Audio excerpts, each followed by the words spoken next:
अपने हाथों को उठाओ, बोलो मसीह में की गई मेहनत कभी व्यर्थ नहीं जाती। प्रभु यीशु मसीह के सामर्थी नाम में हम मांगते हैं, आमीन। आपको जब भी परमेश्वर में कुछ करना है, विदाउट एक्सपेक्टेशन करना है। आप प्रार्थना करते हैं इस हिसाब से करनी है कि परमेश्वर उत्तर ना भी दे तो भी वो मेरा परमेश्वर है। जब हम फास्टिंग करते हैं इस हिसाब से करनी है कि अगर मुझे उत्तर ना भी आए तो भी वो मेरा परमेश्वर है। मैं आपको हार्ट बता रहा हूं परमेश्वर का, मैं आपको वो तरीका बता रहा हूं जो कभी फेल नहीं हुआ बाइबल में। हमें परमेश्वर को यूज नहीं करना, हमें परमेश्वर को इस्तेमाल नहीं करना, हमें परमेश्वर को एक इंस्ट्रूमेंट नहीं समझना चंगियाई का, बरकत का, जिसे हम आए और इस्तेमाल करें और इस्तेमाल करने के बाद चले जाएं। जब लोगों को स्टपनी आदत करने की बहुत आदत होती है कि पंचर हो गया स्टपनी निकाल लो, गाड़ी का ध्यान नहीं रखा तो किसी दिन स्टपनी भी पंचर निकलती है और आप सड़क पर खड़े हो जाते हैं। यीशु मसीह को इस्तेमाल नहीं करना, बाइबल में लिखा मसीह में की गई मेहनत कभी भी व्यर्थ नहीं जाती। मेरी फैमिली मुझसे बोलती थी कि आपने इतनी चैरिटी की है, अगर इतनी चैरिटी की है कि हमें इंडिया में पता नहीं कितने इनाम मिल चुके होते अभी तक, कितने अवार्ड मिल चुके होते अभी तक। मैंने कहा हम अवार्ड के लिए नहीं कर रहे, God's time is the best time.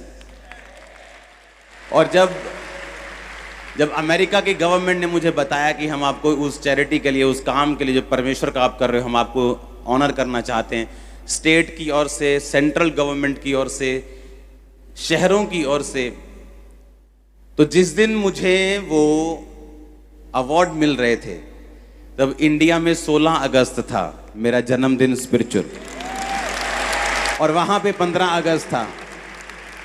Hallelujah. तो मैंने वो प्रोग्राम इसलिए नहीं रखा गया था कि मैं इंडिया में 16 अगस्त हो और वहाँ 15 हो और मैं वहाँ इनाम लूँ। हमने पहले डेट फिक्स, ऐसा कुछ नहीं, प्रोग्राम नहीं था, बस जो डेट अवेलेबल थी वो दे दी। लेकिन जब परमेश्वर वहाँ पे मुझे ऑनर कर रहा था, जब मैंने ध्यान से डेट देखी, वो वही डेट थी जिस दिन मैं परमेश्वर में आया था।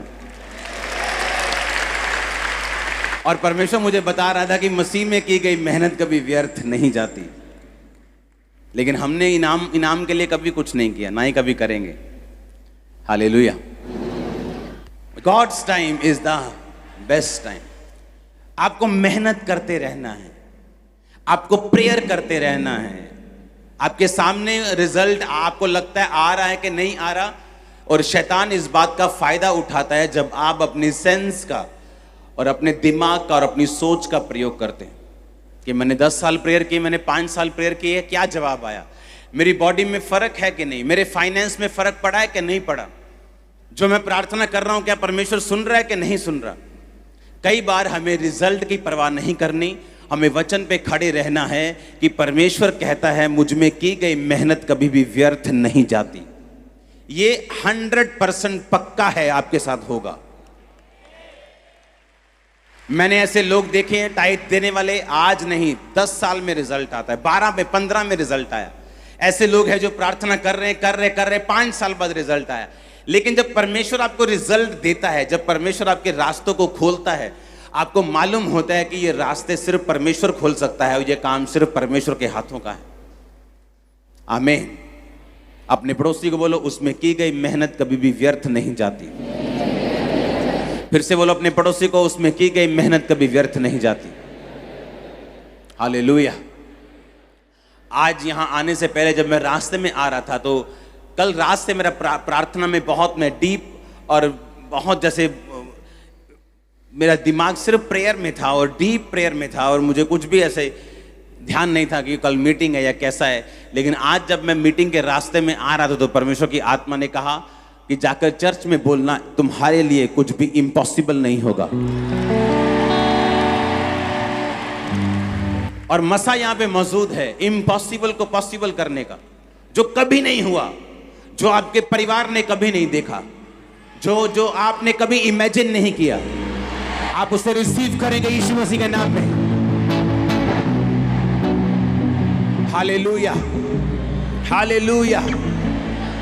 मसीह में की गई मेहनत कभी भी व्यर्थ नहीं जाती। जो हमने मेहनत की, हम करते गए करते गए करते गए, परमेश्वर की आवाज को सुना, क्योंकि हर एक अच्छा रास्ता परमेश्वर की ओर से नहीं है, हर एक ओपन दरवाजा परमेश्वर की ओर से नहीं। इसीलिए बहुत से लोग समझ नहीं पाते कि मुझे क्या कब करना है, लेकिन जिनके रिश्ते परमेश्वर के साथ और जो अपने अगुओं के साथ वफादार होते हैं, परमेश्वर उनके रास्तों को खोलता है। मैंने ये नोटिस किया अपनी लाइफ में। हालेलुया। जो काम परमेश्वर ने अब लेने थे, अगर मैं 12 में जाता तो शायद ये काम नहीं होता, मुझे मालूम है। उसमें की गई मेहनत कभी भी व्यर्थ नहीं जाती।